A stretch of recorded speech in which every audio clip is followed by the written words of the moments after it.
Well, good morning, tubes.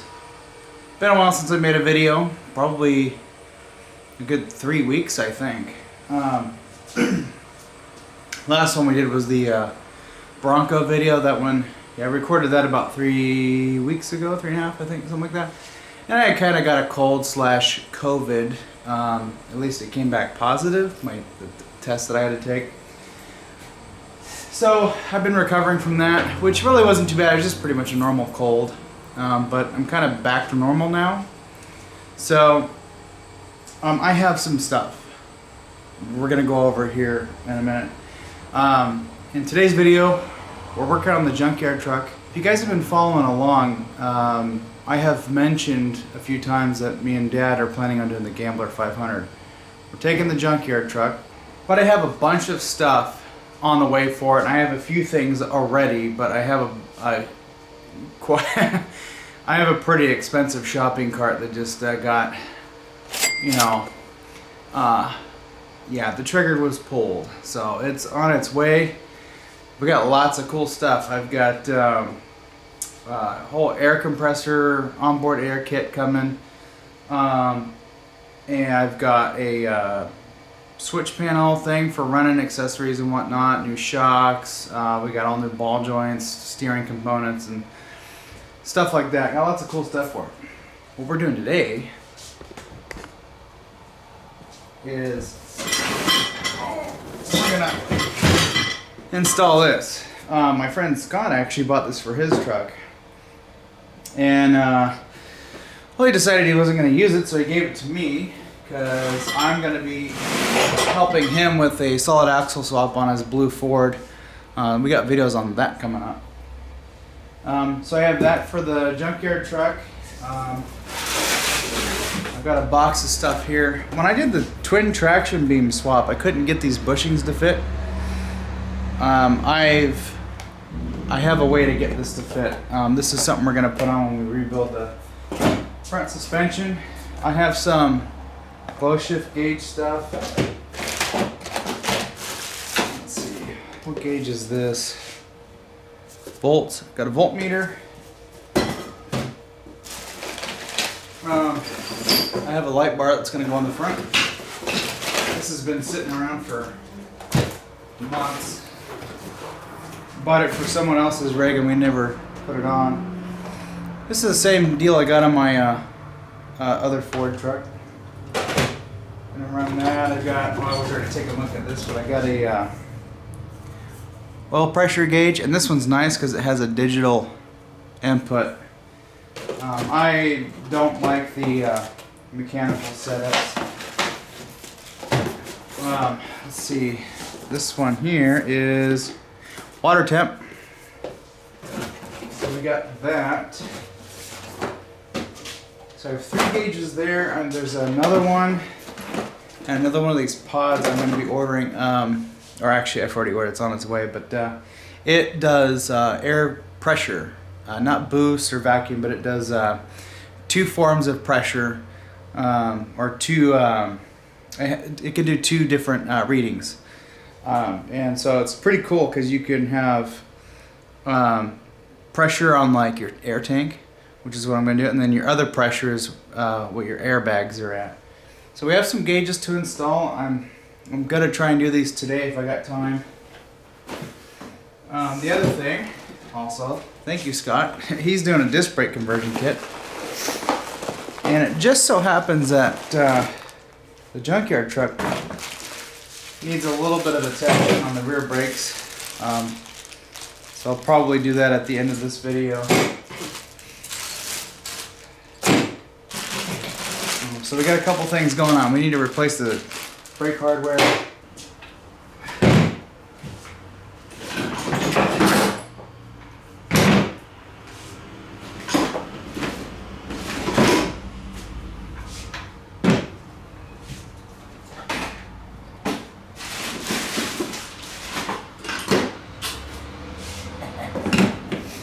We're gonna do a brake rebuild.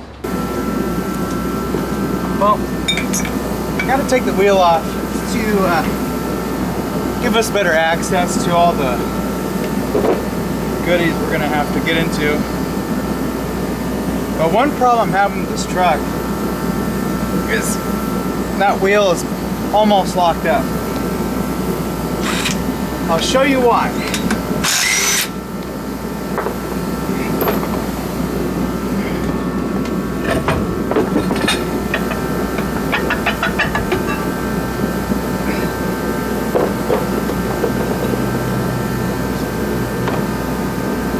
I done broke the nail.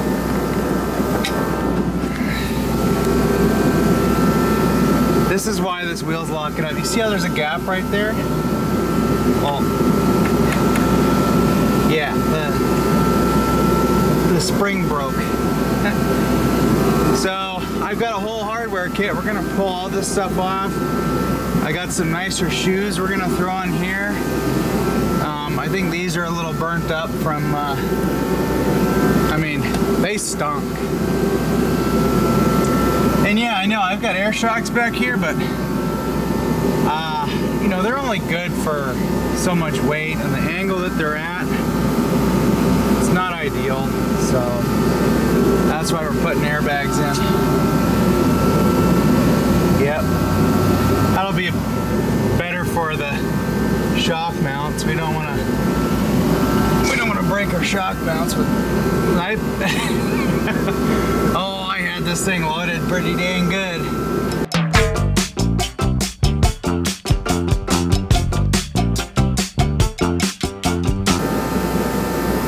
Oh, thank you, Jimbo.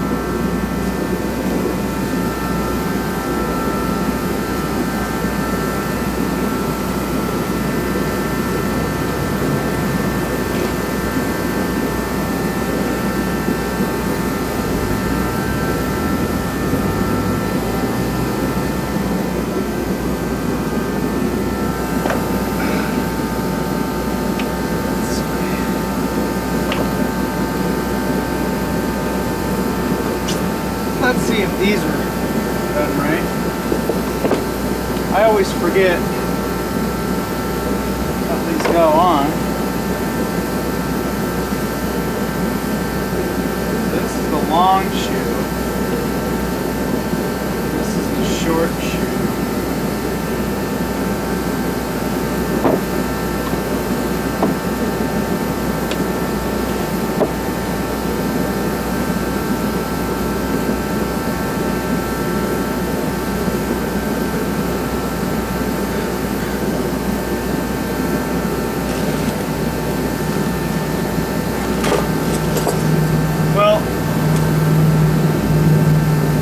Work pretty good, so I think what I'm going to do is I'm just going to install the brake shoes how they are.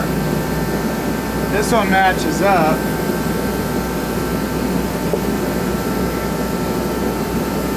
Oh yeah, this thing's all split right here. So if we went by that block, we got the short shoe on the back.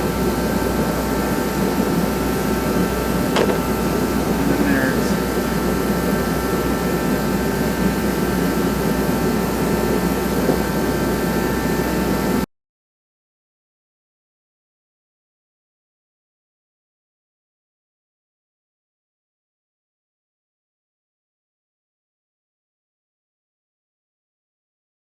well, let's just start peeling stuff off. I've got really the only brake tool you need.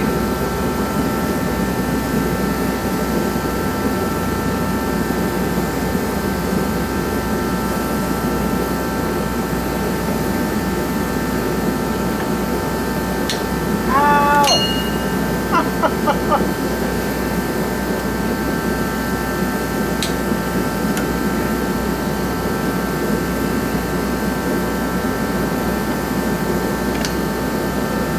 That hurt. Now I'm gonna have another blood blister. That worked better than the actual tool. I got this one here.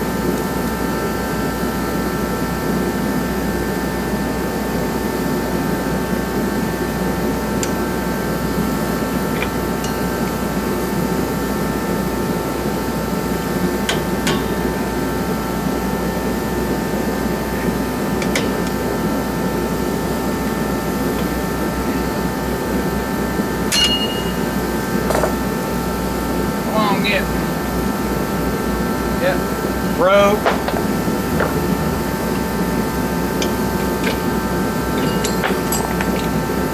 Maybe we should have left that on there. Yeah.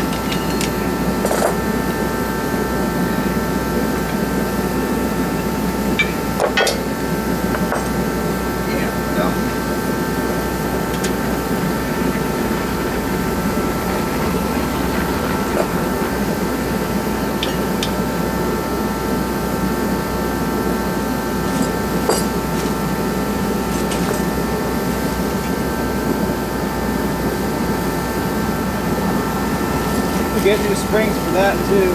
Yep. Yep.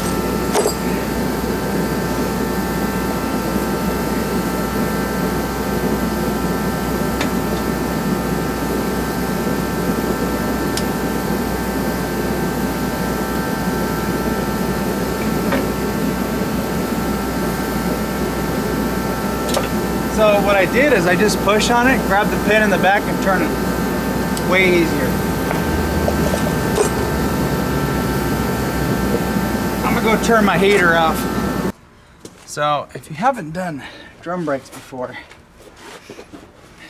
get a picture before you start taking stuff apart.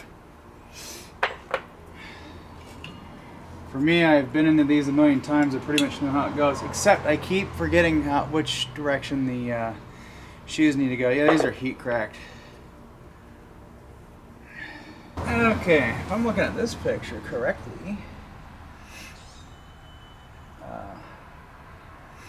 this is actually for a Ford 9-inch, but the principle is the same. This is what was on there. And then there's a shorter shoe on one side. I think these were done incorrectly. Whoever last messed with that. Alright, tubes, here's what I come up with. Whoever put these on did them wrong. It looks like we want, this is the pair we just took out, we want the long shoe towards the back and the short shoe towards the front. This is flipped on this setup here. So, also want to thank my friend Scott for helping me out with some of my stuff here. I've gotten all kinds of cool stuff from him. Really happy to have the airbag kit. That means I don't have to take these springs apart and add stuff to them, because we're going to be hauling a bunch of stuff back here and I don't want this truck squatting. I have a real problem with vehicles that squat. I should probably get a bin for that. We had a 95 Ford Explorer with the automatic ride control, which, you know, worked great until after about 140,000 miles when the air bladders blew out and it just got messy. It got real messy trying to fix all that, and then it never rode nice after that. It was just not good.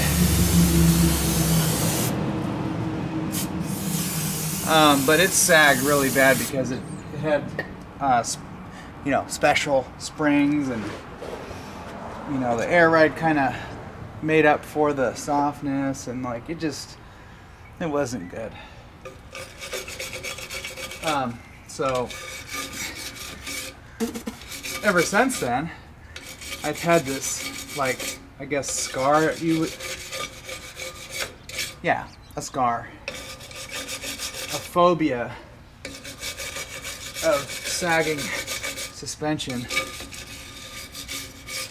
It's one reason why I don't like lowered cars, because they look like they're sagging already.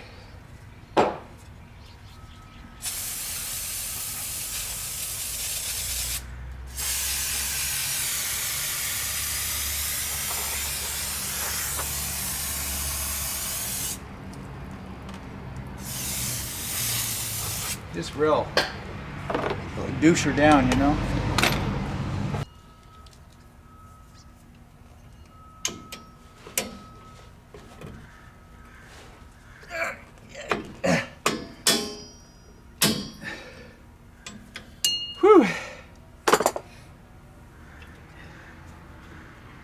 There, that's up there nice and tight. But you know what I forgot to put on?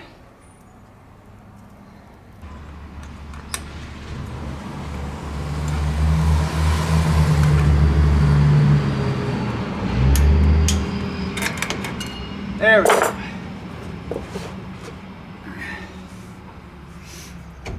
That's a lot better. It's actually, you know, returning. So obviously, that's way too loose.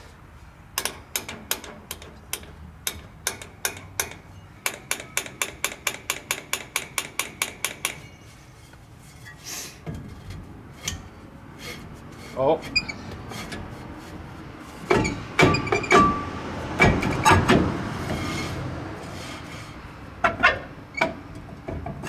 You know what?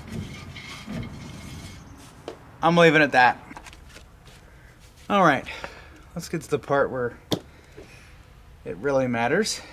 So, we have instructions. I actually, I've installed these on the other truck when it was two-wheel drive. And it was a kit I found at the Junkyard, so I just kind of installed them based on some just common sense knowledge, I guess.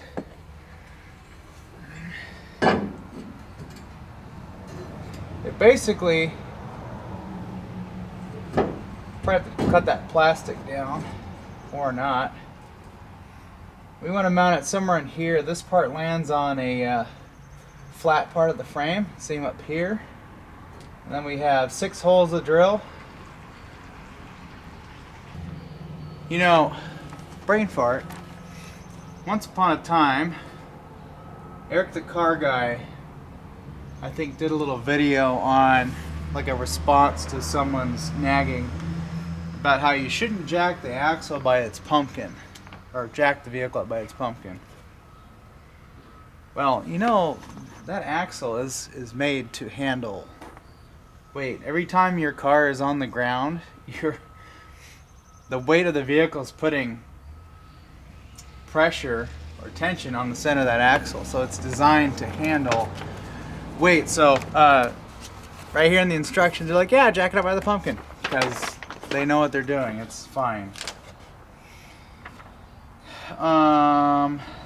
So Ford trucks only. When installing the upper bracket on F250 or F350, the mounting bolt holes can line up directly over the indent in the frame. This is an acceptable situation and is an improved method, blah blah blah.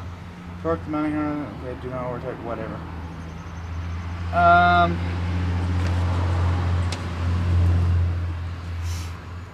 So I'll be right back. I'm gonna go look at something here. Let's go over to Betty here. Betty's still got the air spring brackets in them, in her. So how did I mount this? So, oh, look how much different this bracket is. Oh, I didn't even have a bolt there. So this is how I installed this. I left like a, I don't know, 1.5 inch gap between the bed rail and that. So, yeah, okay.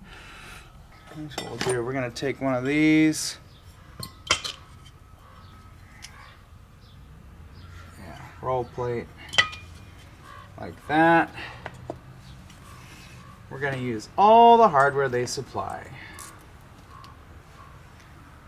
Screw, lock washer that I don't like, and then flat washer, and then it just kind of screws in like that. Oh, we got to put this, you know, put the plate on there. Let's see. Like what I just did there. Okay, so we're like that.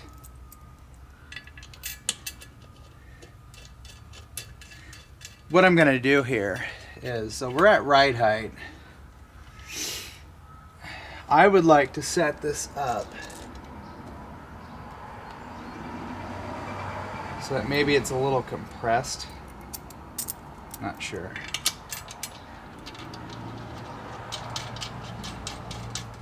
You know, all they got to do is just include pictures, and we're off to the races, you know. So here's the part that I'm confused about, is we have this right here. I don't know if this goes on the inside or if this is on the outside.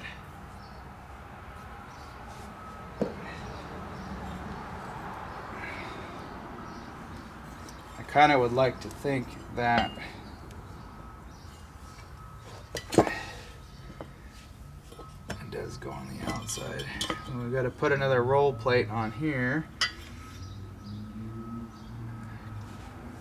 Now, my last air spring kit that I had, it did not have roll plates. I think this is something new. They have added.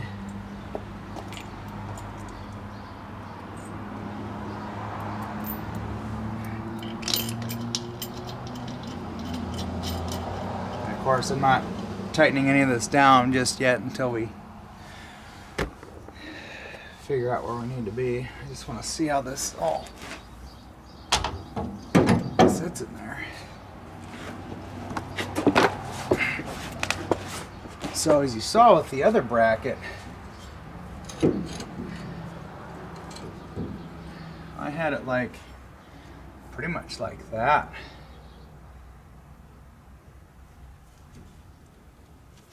And I'm wondering if I can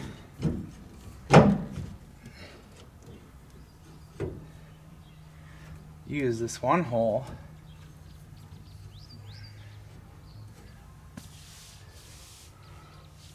so it's something like that, but I kind of want it to be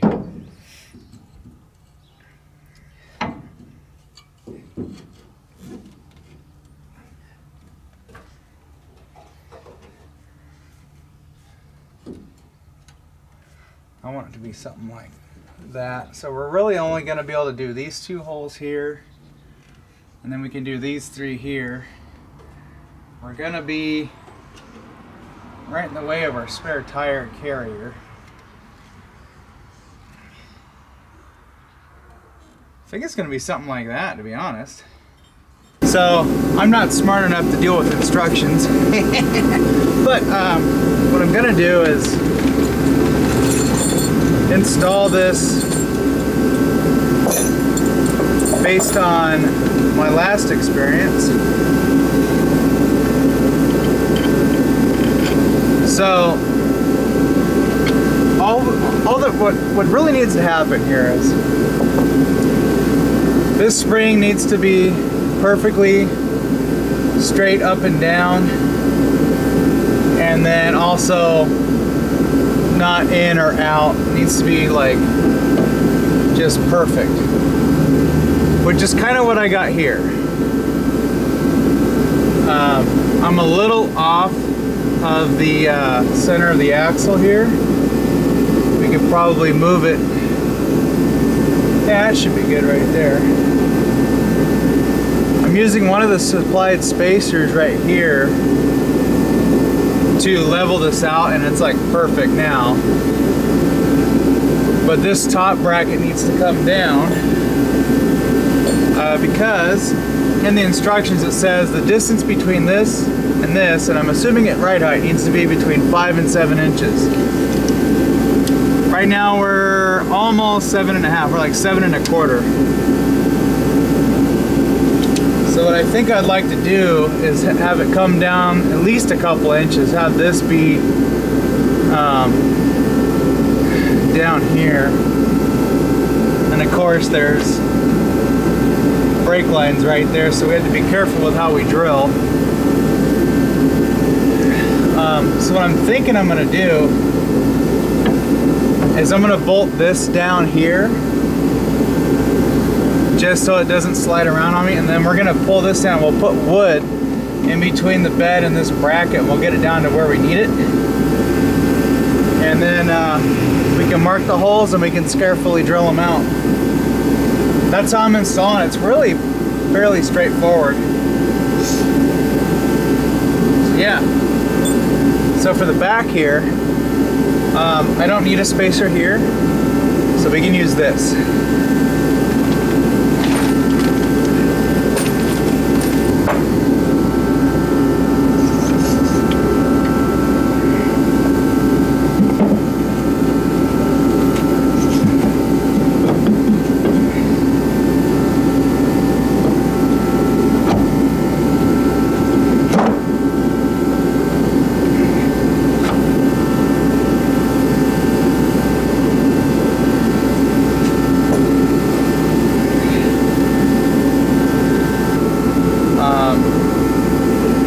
Care if it's a little different up here, which it kind of is. It's a little off down here, but the way this bottom plate sits on the axle, or the relationship of this plate to this plate here, is the same, which means our airbag is going to constantly cycle up and down perfectly straight.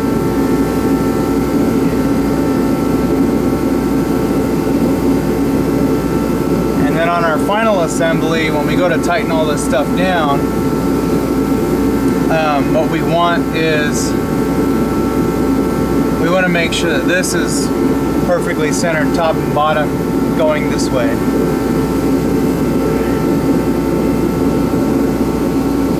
Fuel line's right here. Yeah, we're clear.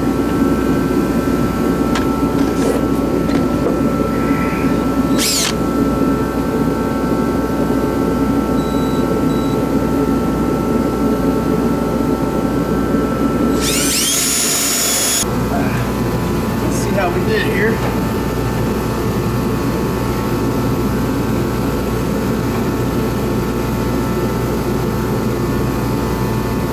Well, let's just put bolts in.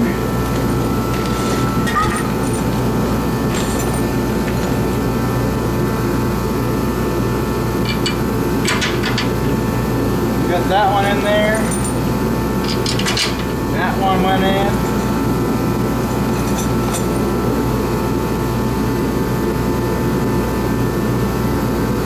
Uh-oh, we got it. I just drilled them a little bit bigger.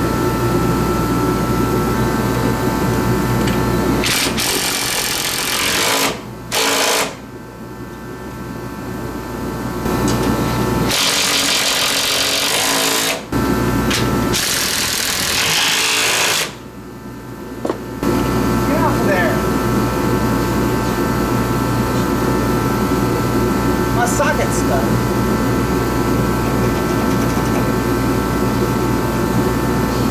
You. Oh.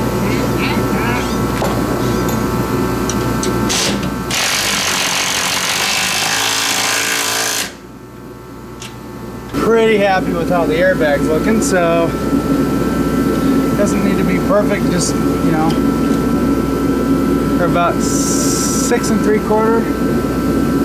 6 3/4, I mean, it's even, so yeah. So we can go ahead and put our hardware in here and we'll work on tightening that all up.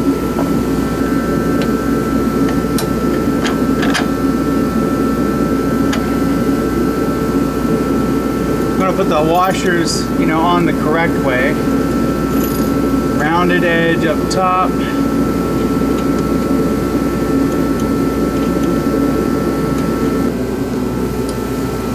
Alright, I took the line from the kit, cut it in half. There's a lot here, I can run this quite a ways. I gotta hook the one bag. I wanna see if we have any leaks. I'll hook my bicycle pump up to it, and we'll see if we get some pumpage.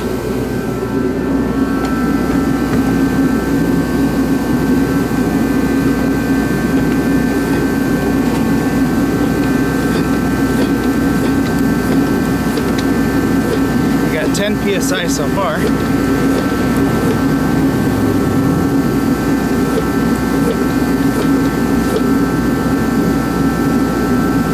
We're up to 30.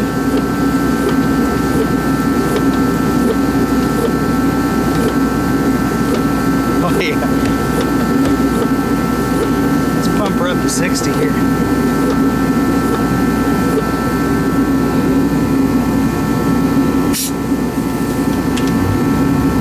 Doesn't take much to get her up to 60. So that's just one bag.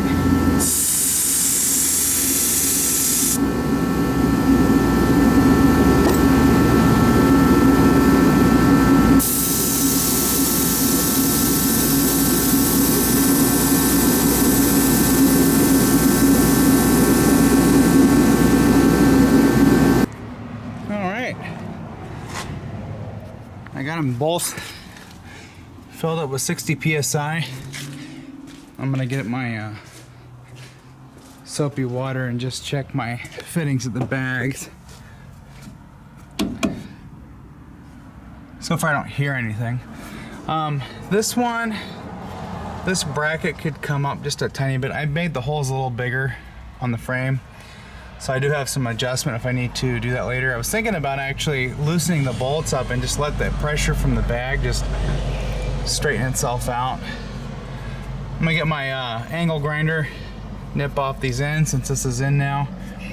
One thing they say in the instructions, trim your U-bolts if they get close. I can actually get my finger in between them, so it should be fine. Because all this kind of flexes as the suspension cycle, so when you go full bump, you could bottom out your U-bolts into the plate here. So yeah. Just gotta wait for my onboard air system to come in and we'll be able to get this thing really set up. So yeah. So temporarily I ran the lines back here just so I can test the bags. So I have 10 psi on both airbags. Actually maybe a little more like 15. And that kind of gives it a nice little rake. Something that I want on it. Yeah, I'm pretty happy with that. Those things are pretty nice. But yeah, that definitely will add some weight capacity. Really just keeps the damn thing from, squatting. And we're not having to rely on the air shocks. The air shocks are only good for so much. Maybe like 500 pounds, but they're a little hard, I think, on the shock mounts. But yeah, so like I mentioned, I've got a bunch of stuff on order, and if I sound winded, it's because I just got done cranking on that on both airbags, and my lower back is starting to hurt. Great. I've got onboard air compressor kit coming, along with some other things to go along with that. But yeah, so when I get all that and I get it planned out how I want and we set it up and put it together, we'll be able to control the rear air suspension and individual airbags. That's how I want to set it up, so that my friend was having this problem with his truck. He's got both airbags connected together, and when you load up one side, all the air pressure goes to the one with the less pressure, so you get kind of a pogo effect, as he called it. So I'm gonna put a valve in between the two airbags, so that once they air up and you turn off the valve to air it up, it'll separate the two. So that's kind of what I'm thinking about doing. We'll engineer that when we get to that road. But yeah, we got airbags in the back. I'm pretty happy about that. We're gonna have new shocks, and we're gonna do a whole rebuild on the front end. I'm looking at these leaf springs, and something doesn't look right to me, and I want you guys to see it. Let's see. Does that look right to you? Here, we'll come over to the other side. Let's see if it's like that too. It shifted over. I'm wondering if this got into an accident and if it shifted the axle over. Can we tell? It might be shifted over just ever so slightly. So I'm probably gonna get because they're so old anyways, I think I'm gonna get a leaf spring bushing kit for this. So, you know, once that's done, this thing will basically be like a brand new truck. So yeah, anyways, those are my two projects for today, getting the brakes fixed and getting the airbags installed. I was thinking about maybe doing it later today, putting the gauges in, but I think I'll save that for another time. Potentially next week. I might even wait until I get my air pressure gauge. That's gonna go with the air suspension system. Well, the whole onboard air will also be for accessories like airing up tires and whatnot.